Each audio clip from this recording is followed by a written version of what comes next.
Chris Nicole Yala. Papaano ba naman? 2004 pa lang, tambalanista na ako. First year college pa lang ako, kayo na ang sinusubaybayan kong programa sa radyo. Malaking bahagi kayo ng buhay ko. Kayo ang naging kasama ko sa mga simpleng araw at katuwang sa mga pinakamatitinding pagsubok ng buhay. Yung halakhak ni Nicole at yung mga hirit ni Chopper ang nagpatanggal ng lungkot ko sa mga oras na pakiramdam ko'y pasan ko na ang mundo. Kaya naman kahit dumaan na ang maraming taon, hindi ko kayo iniwan. Sinubaybayan ko kayo sa lahat ng platforms, mula sa radyo, TV, YouTube, at hanggang sa Spotify.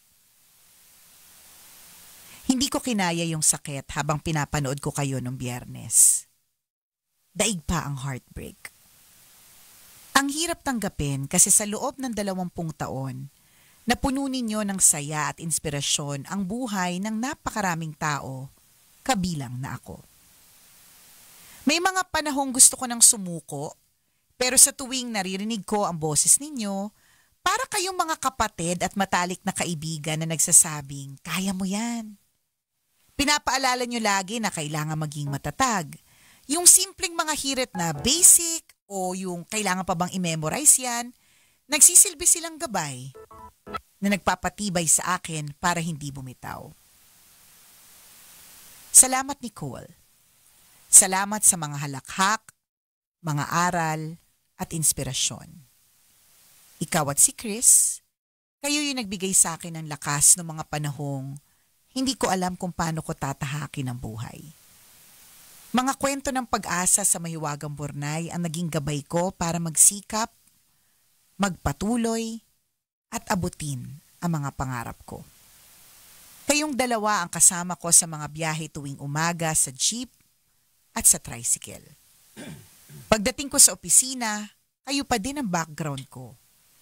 Kayo ang naging sandigan ko sa bawat araw. Kahit ngayon na may sarili na akong sasakyan, kayo pa rin ang laman ng playlist ko. Hindi kumpleto ang araw ko kung hindi ko kayo napapakinggan.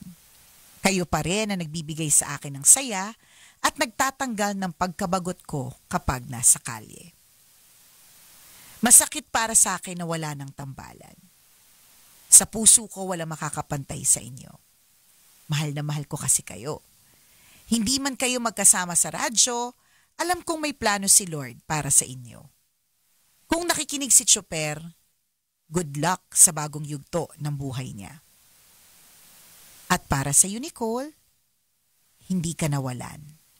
Bagkus, mas lalo kaming dadami. Mananatili kaming nandito para sa iyo, nakikinig at sumusuporta sa lahat ng gagawin mo. Mula sa puso at maraming salamat na nagmamahal. Marlo.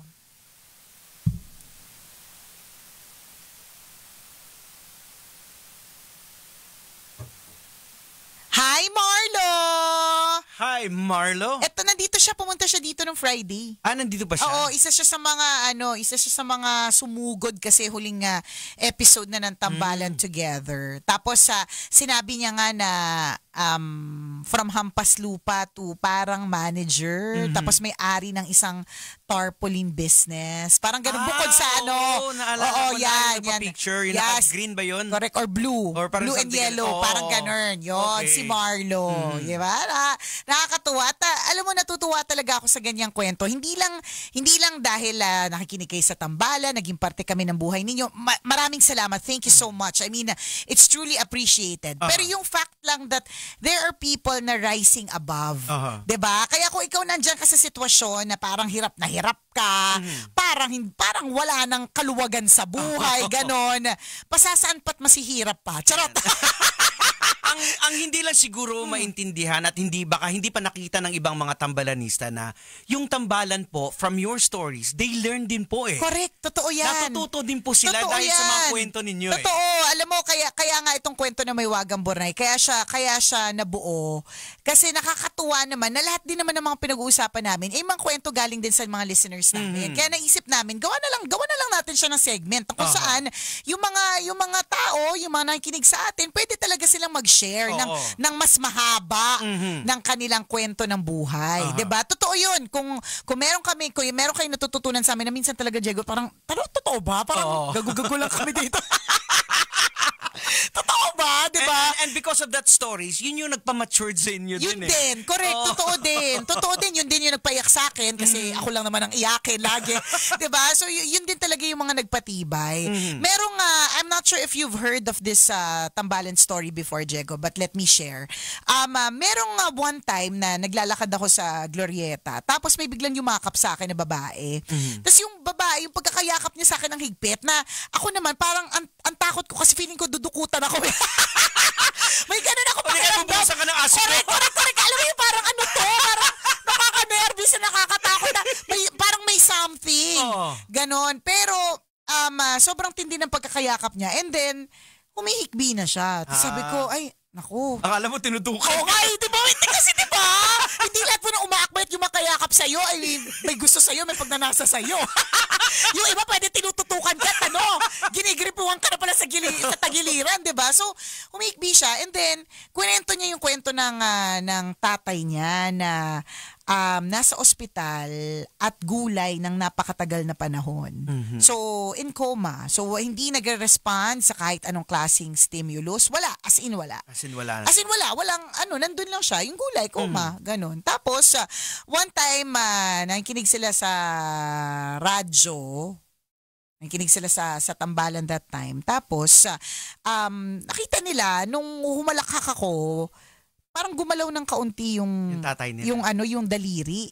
Eh, hindi naman nga gumagalaw. So, parang tinginan sila. Ano yun, diba? Parang basta, to make the long story short, the next day, ganun ulit, nakikinig sila ng tambalan, tapos may movement na dating walang movement. Hanggang isang araw, I don't know, I forgot how long it was. Hanggang isang araw, bigla siyang umupo at una niya, alam mo anong sinabi niya? Gago talaga to si Nicole. Totoo! Yun ang tatay. Yun yung unang sinabi. So kasi alam naman natin, pag nasa coma ka, your brains is active, narinig mo. Yun kasi diba, sabi nga daw nila, diba, kapag ka gusto mong ibigay yung mensahe mo sa isang taong in coma or whatever, you always have to talk to that person because the hearing is the last to go. So nakikinig siya, diba, narinig, diba, pansinin mo, ewan ko sa tatay ko, ganun yung nangyari. Nung sinabi namin sa tatay ko na, nung pinarinig namin yung mga favorite song niya, tapos sinabi namin doon sa tatay namin na, okay na dad, okay lang kami, kaya namin to, pahinga ka na. That was the time na talagang nag-let go siya eh. So yun lagi, 'di ba? Sabi nila kausapin mo, 'di ba? Kasi nakikinig. Yung parang kahit na parang wala na sa wisyo, wala na talaga, hindi ka sure kung nagpo-function pa, pero yung hearing. So ganun. Nakikinig tapos boom, gago talaga si Nicole. Biglang umupo. Biglang umupo, tapos yung unang sinabi. So yung mga ganong klase mga kwento, Diego, na yun din yung mga nagpapalakas sa amin. Kasi akala nyo ba madali pong trabaho to? Hindi po to madali Lalong-lalo na kung meron talaga kaming pinagdadaanan, which is madami kaming pinagdadaanan. Nung panahon nga nung si Chuper, hindi lang natin halata. Hindi lang natin halata, pero madami din yun. Kaya in a way, alam mo si Chuper parang pero that's his character eh. Pero alam mo yung parang nadudurog kasi minsan yung heart ko kasi hindi siya mapag-express. Pero because that's his way also eh. Ako naman super express, 'di ba? Mga ganun. So, yung mga ganyang klase mga kwento, yun din yung mga nagpapatatag sa amin kasi hindi din po talaga madali yung ginagawa namin everyday. There are times na sabog kami, sabaw kami, wale kami, at saka may problema kami. 'Di ba? Hindi lang kami sa amin, pero ikaw, Diego. 'Di ba? Nung time na meron tayong ginawang parang special na episode na tayo humihingi ng donation drive para sa yung mga tatay ni Tanya Chinita. Merong listener tayo na nagsabi, may kabisya tayo na nagsabi na grabe no, hindi talaga pala halata sa mga DJ sa Love Radio na meron kayong pinagdadaanan. Wala kaming alam na ganyan pala yung laban ng tatay ni Tanya noon. Diba? Kasi may ganun po kami. Ang lakas lang po namin mang etchos. Diba? Pero sa totoo lang, hirap din kami. Ako nga, muntik na 2 beses na muntik kunin ni Lord. Tingnan mo, si Diego, kung di nyo lang po alam 2 beses, anong ang tawag sa angioplasty. Inoperahan na po ako sa puso dahil actually naisip ko nga 3 beses na pala ako na heart attack eh. Tingnan mo yan. Pero andito pa rin, buhay pa. Okay, ayos pa din. At saka, hindi nyo nakahalata na may ganun. So, ibig sabihin, nilalaban po din namin everyday. Correct. So, kailangan din po namin ng lakas na nanggagaling po sa inyo. So, pinapalakas nyo kami, pinapalakas namin ang loob ninyo, pinapalakas nyo din ang loob namin. And that's where the host gets their power. Nakapag-host ka na ba ng event, Diego, na yung mga tao para sila mga patatas? Alam mo yun? Dead ba sila? Nakapag-host ka na ba ng ganyan event? Parang meron. Diba? So kung ganyan ganun yung crowd, di ba wala ka ring gana? Correct. Diba? Kasi ako pag nag-host ako, gine-gauge ko yung style mo doon sa kung ano ba yung effective sa kanila. Correct. Try mo yung ganitong estilo, hindi nag-react, hindi na rin. Tapos pag hindi nag-react, edi mo eh. Wala. At dahil wala, ikaw din mismo nanghihina ka, di ba? So parang ganun yung It's yung two-way siya. Symbiotic ba yun? Ay, wala na, wag na. Baka ipaspell mo sa akin. Basta two-way siya.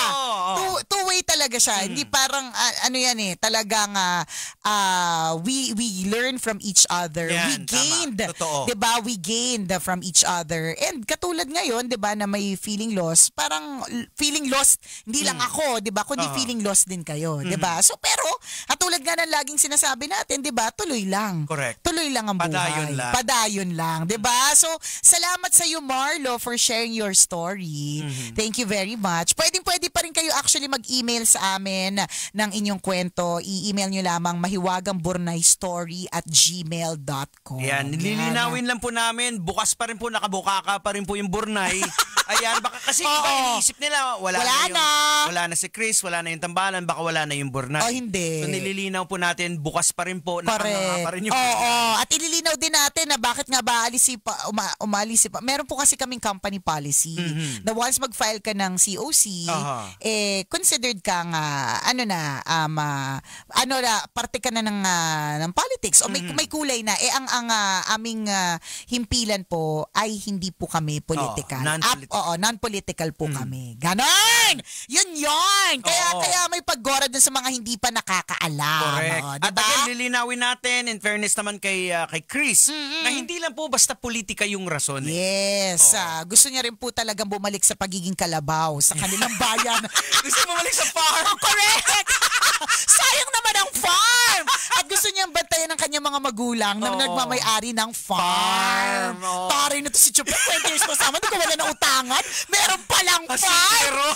Sindero, pambihira. Kasi kailangan niyang bantayan ng kanyang mga magulang. Diba? Yun talaga yung yung priority niya. And that's very noble for you to give up your career for your family. Diba? Saka again, sa mga kabisyon na hindi pa nakakaalam, Oniko Iho po si Chris. Tagapagmana ng farm. Partner, baka naman. Baka naman dyan. Diba? Patumba ka ng isang baka. Correct! Tapos mabangunin. Yan! Ay, naku, nakakaloka. So, tuloy pa rin. At ako, si Nicole Ayala, nandito pa rin. Diba? Kasama ko po si Diego Bandido. Madami nagtatanong anong mangyayari pag natapos yung eleksyon.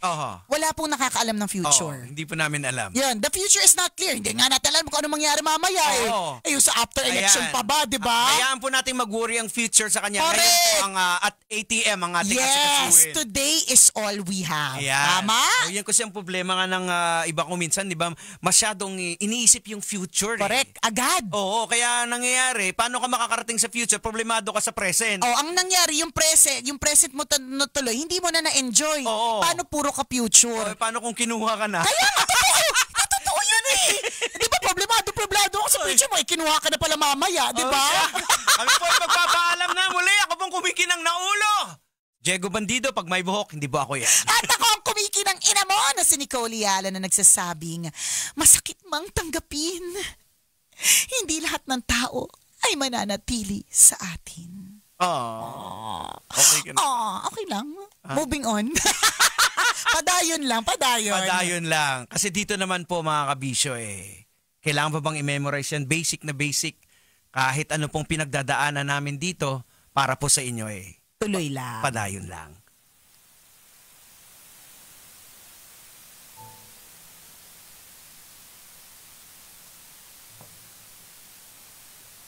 This song is brought to you by ACS Manufacturing. O, diba?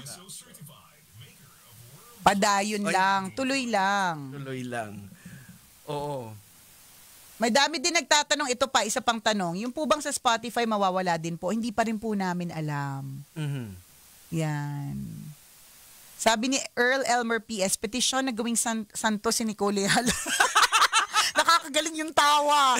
Makaka-move on din tayo. Totoo naman, yun naman talaga. Padayon lang, makaka-move on din po tayo.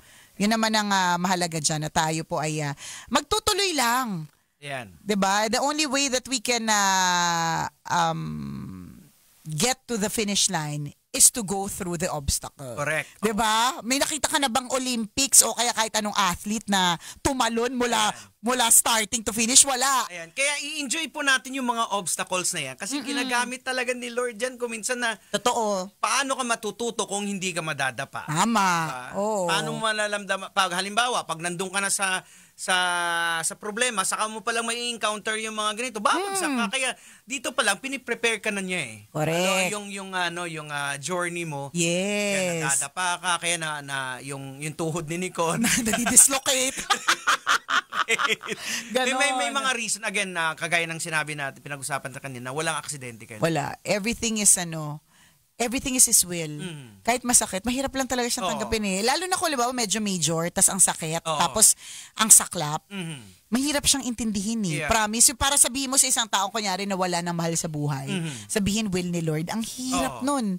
Hindi lahat maiintindihan yun. Kasi sinabi niya naman yun sa Bible na His ways is different from our ways. Yes. Iba. Pero all-knowing siya Correct. Alam niya lahat. Bago ka pa pinanganak. Alam mo, ang galing nga, parang sobrang galing niya, Kasi, isipin mo, ang dami natin. Wag na tayong lumayo. Kunyari dito na sa office natin, ilan tayo? 250. Tapos lahat ng 250 na ito, memorize niya lahat nangyayari sa buhay. Office pa lang natin yun. Hindi pa tayo napunta sa ibang radio station. Sa Manila pa lang yun. Ayan. Hindi pa tayo nakarating ng provincial radio stations. Diba? That's how majestic our God is. Ayan. Alam niya lahat. All-knowing. Yes. Ganun, diba? Sabi ni, ano ba yan? Fresh pa rin sina Miss Nicole at Mr. Diego Bandido. Partida, nagdadrama na po sila niyan. Oo nga. Sabi ni Christopher, sana wag po mawala ang Spotify. Miss Nicole, for what it's worth, mahal ko kayo dyan. Thank you. Buhay ka, Christopher. Oh, yan na. Hindi natin sure, hindi pa natin alam one day at a time. Ayan. So magkakaroon din ng linaw ang lahat, 'di ba?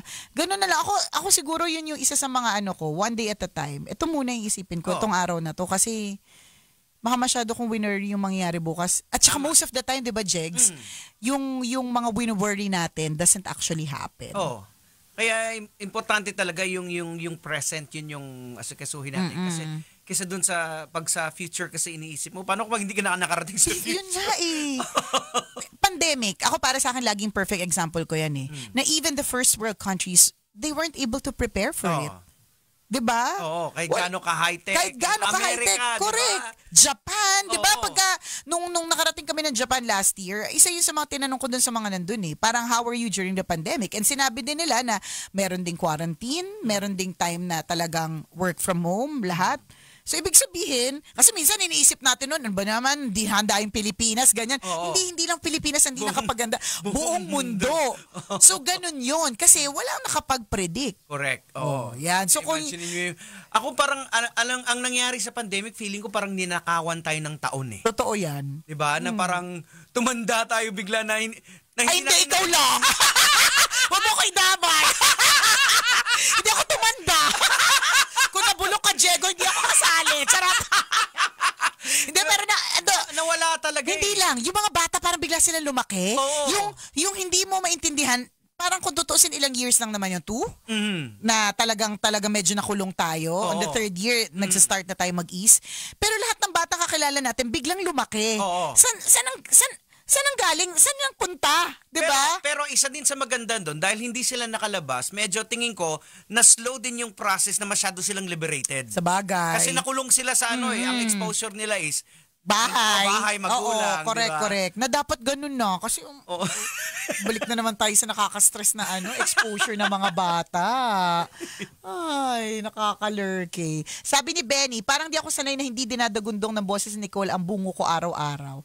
Parang ba't hindi ka sanay? Oo. Nandito pa naman ako. Hindi naman nawala si Nicole, dito pa rin din naman eh. Bakit daw parang Virgin Velasquez yung boses mo kanina, Miss Nicole, na nagbabasa ng kwento ng Bea? Hindi ba ganun yung boses ko talaga? Nagbago ba? Nakakalurky. Sabi naman ni wala siyang pangalan. Sabi niya, Mama Nicole and Baba Jego, enjoy po ako sa segment din. Thank you. Thank you naman. Salamat. Thank you. Nicole the Miraculous, pray for us. Love ko na kayong dalawa, sabi ni Ziz. Thank you. Ziz. Salamat. Happy Tuesday po sa inyo and choose to be happy today. Correct. Ayan. Ayan. Exit na tayo. Sige. See ya tomorrow. Bye-bye.